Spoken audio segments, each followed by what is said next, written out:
Police, this is Jerry. How can I help you? Hi, Terry. My name is V, and I was wondering, I'm recording for news purposes. Is that all right?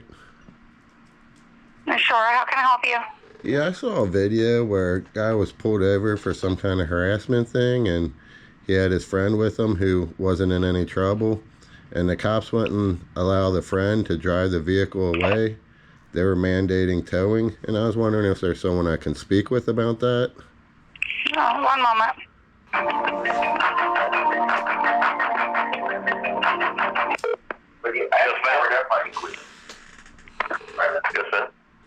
Hello? Hello? I can't really hear you. Okay, how's this? I'm sorry? This is Sergeant Murdoch, you called? You have me on speakerphone? I do. Could you take me off? I'm having a hard time hearing you. I can try to call you back. I'll have to leave you on speakerphone, though, because the handset's broken. I've got IT coming in. Do you want me to try to call you back? No, I'll try to manage through it and maybe leave that option open if you don't mind. I'm recording for news purposes, by the way. Okay. I was calling. I saw this video online where I guess a guy got pulled over for a harassment charge, allegedly, and his passenger was free to go, committed no crimes or being alleged of any crimes. And the person that was being arrested gave the keys and his vehicle to his passenger friend, but the police wouldn't let his passenger take the vehicle away. I was wondering, are you able to speak with me about that? So, I mean, is your question whether or not he acted within the scope of his authority in the city policy? The answer is yes. That would be part of it, but I remember there was once a time in this country where if the question was the same question, only it was slavery, the answer was yes. In essence, it's legal and within the policy of the jurisdictions at the time.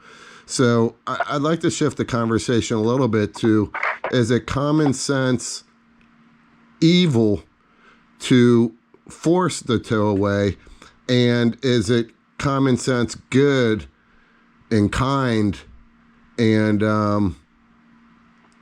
reasonable to allow the passenger to drive that vehicle away? So you're asking me to formulate an opinion, but he has the right to tow the car. So, and trust me, my phone's been blown up. You're not the first person that's called. So we've had this discussion ad nauseum. Well, I appreciate you being prepared for me then, sir. I apologize. I didn't mean to interrupt. No, it's okay. So he has the right, the authority within the scope of his job and the policies that City of Gallatin operate under to tow that vehicle from an arrest scene. There's nothing that says that we have to release it to somebody. Just like nothing says that I have to write someone a speeding ticket. I have my discretion to write a warning, write a citation, give a verbal warning, just wave and go on, right? So when those officers have that discretion, asking me to be inside his brain and root around his gray matter and tell you and figure out a reason why he did that, it's not necessarily the avenue we go down. We looked at, did he follow policy or did he not follow policy? And to stray from that, I think, is a disservice. You start getting into the weeds of, well, don't you think? You know what? I don't know. Would I have done something different? I don't know. I wasn't there. I sit in office. I look at policies. I've been doing this since 1991. Everybody can do something different. Can you tell me, because I have my local police chief tells me all the time that just because it's legal doesn't mean it's right, and I agree with him, and I think most common sense people with intelligence over 80 IQ would generally agree that that's a pretty factual statement, that just because it's legal doesn't mean it's right.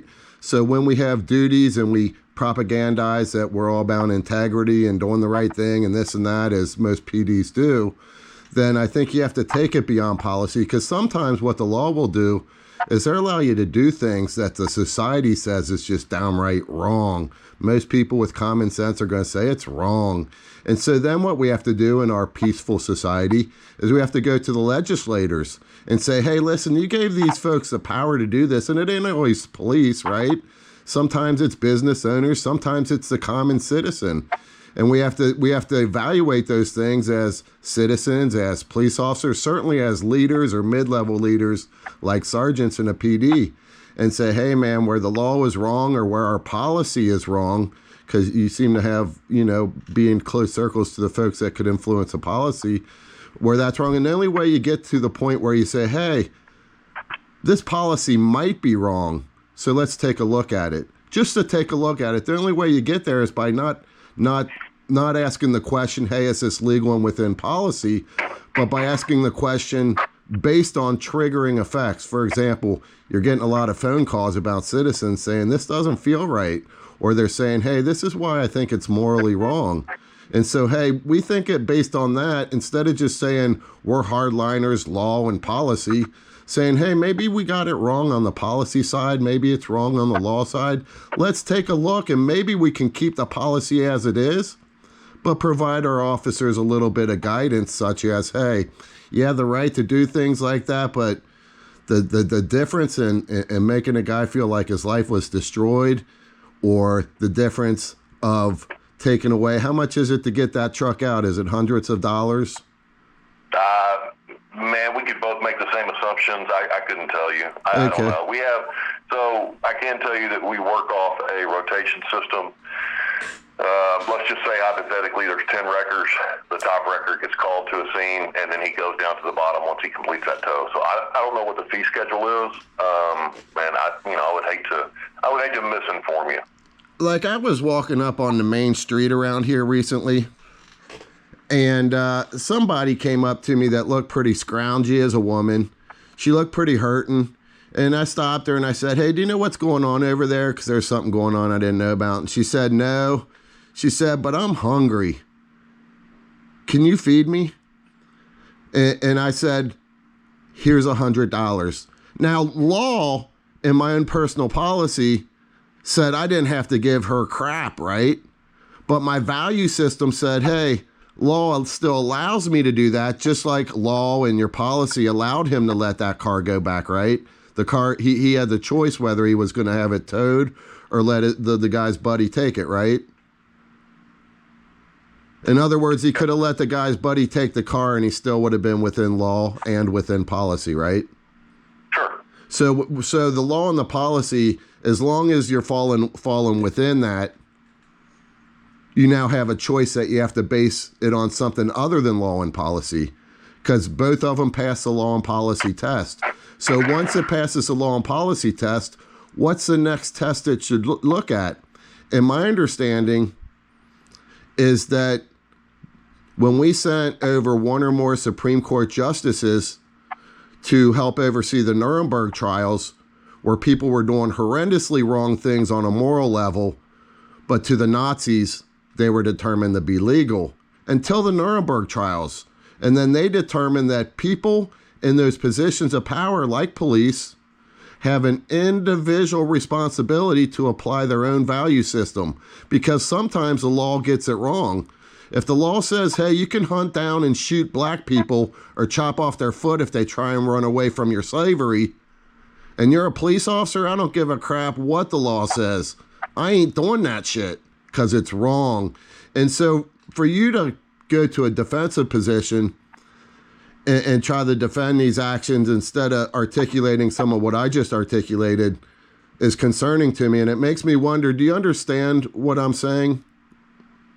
I do understand what you're saying. You're saying that you disagree and you feel like he should have released the car, and you're assuming I'm taking a defensive issue. I'm merely telling you what the statute says. I haven't taken a moral stance on this at all. Well, you not only told me... Wait. I apologize. Ramble. You can listen to me for a moment. Yes, sir. Simply because you and I disagree doesn't make me wrong or you wrong, right? We operate within a set of guidelines and boundaries and rules, and as long as that officer operated within those guidelines, boundaries, and rules, it's hard for us to find a sustainable level of misconduct when, by statute, he was correct. Just because you disagree or some people of the public disagree doesn't make him wrong. If I had not given that lady a $100 bill, does that make me wrong? Or does that mean that I exercised the number one, the boundaries of my pocket because I don't have $100? But could I have not given her that $100 and been okay? Or if you're asking me, I would say, yeah, I'd have been okay, but I might have felt a little bit guilty. I might have been thinking about her, you know, and the position she is in and the compassion that I have. But I would say that you did take a bit of a defensive stance when it sounded like what you were saying, your own words, and maybe I'm misinterpreting, is that there's no problem here because he's within law and policy. And I made some very strong points, I thought, of why that analysis alone is not enough, because law and policy aren't always right. And I've given real historical examples of that. But that wasn't anything in your response. None of your response sounded to me like what you said based on your words, or that because it's law and policy, that's the final word. But you could also provide guidance. I mean, for example, you know, you guys can have discretion on writing speeding tickets or not, but that doesn't mean that the leadership in the department can't tell folks that, hey, we're about customer service and giving people a second chance, and we're not about writing every person a ticket. Your discretion, but my guidance as a leader, is that we don't tow cars just because we can. We tow them if we need the evidence, or we tow them if there isn't an available driver. You see how I'm saying you all could provide guidance, and then when someone doesn't follow guidance and it doesn't feel right and it's contrary to our own individual values and common sense, then we do kind of what I'm doing. I call up the folks that are kind of responsible. I have a peaceful and lawful conversation with them. We may disagree, but I'd like to hear whether you think that you can play a role in providing guidance. And I think it does matter, because would you agree that towing that guy's car has a negative effect on that guy? I think that people want to have the opinion no matter what. I'm not going to get into an opinion-based conversation. I think that's outside of my purview. I can tell you that based on the policies, and if you want policies changed, go to a city council meeting. You know, get it changed. I don't make the policies. Your leadership, not the elected officials where you're sending me, but I'm talking about the chief of police or a lieutenant. Somebody at that level generally is making the policies within a department, not at the council level. That's not where it happens. They're not the experts. So city council, we do have a city charter that governs some of the rules, and we have city ordinance online, and some of them do reflect towing. And we also have a governing statute of policies within the department. So it would kind of almost be I guess, two fronts, so to speak, since you seem to be somewhat military oriented and you like those analogies. But it is still going to come back to an officer's discretionary powers to write a ticket, to not write a ticket, to tow a car, to release a car. I don't know if you could make a policy that would stand the test of what you're trying to look for, like, oh, well, maybe you shouldn't in this case. You know, we can't, it's an impossibility to make a policy for every single scenario. It's just impossible. So the policies are there in place to make sure that, you know, if there is misconduct, then that's when it falls on mine or another sergeant's desk, and we look at it to see whether or not they operate within the boundaries that they're allowed to. And could you give me, just to help me kind of figure it out after we get off the phone, could you help me understand a reason, not why this particular situation or anything, but in general, when they have the option to tow or not tow, and they don't need evidence or anything, what might be some reasons, just kind of brainstorming, why an officer might choose to tow someone's car when they could give them a break and have it not towed? What is it, like a way to inflict punishment, or what might be the reason? No, I think you're interjecting the word punishment for ratings. It could be for any number of reasons. It could be he doesn't feel the vehicle may not be safe. Him or her may not be able to identify the person that wants to take custody of the vehicle. It may be that it's parked in a manner that would be in an area where we then become partially liable if something happens to it. I mean, we could go on and on down this rabbit hole, but any officer has that discretion based on the circumstances at hand. I appreciate your response there. And would you agree that all humans have biases?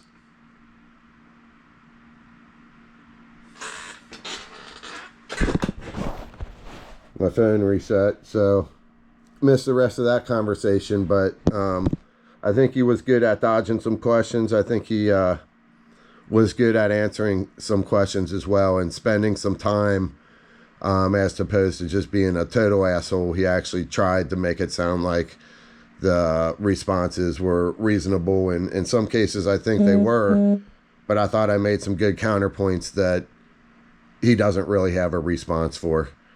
And I think the list that he listed, as he went through that list, I went through my mind whether or not it applied in this situation. And on each of those, I was my own personal opinion that it did not apply in this situation at all. But I'm sure there's going to be a lot more videos about it. I'm going to keep calling PDs when they allow me to record and interview them and try to get to the, and at sometimes not just news report, but also voice my grievance. I think generally speaking, the best course of action is if there is a way to legally and within policy allow a passenger to drive that vehicle away with the consent of the owner or driver of that vehicle, then I think that's the way it ought to go. And the way the system's set up is for selective enforcement. Everyone has a bias. There's weird things out there we don't understand. Some people are afraid of the color red. So, it's not necessarily logical on a surface level, but everybody has biases. Oh, what? You pulled over somebody that looks like your ex-wife who's a total B that you can't stand, and you yada, yada, yada. This person's getting a ticket. And so with selective enforcement, that's the mechanism and system that when the chief of police gets pulled over on a DUI, it's chief of police, we'll just escort him home. That's within law and policy. It's not how we fix the oppressions that are happening in our society to innocent people in the world we live in today. World peace, world love. I'm out.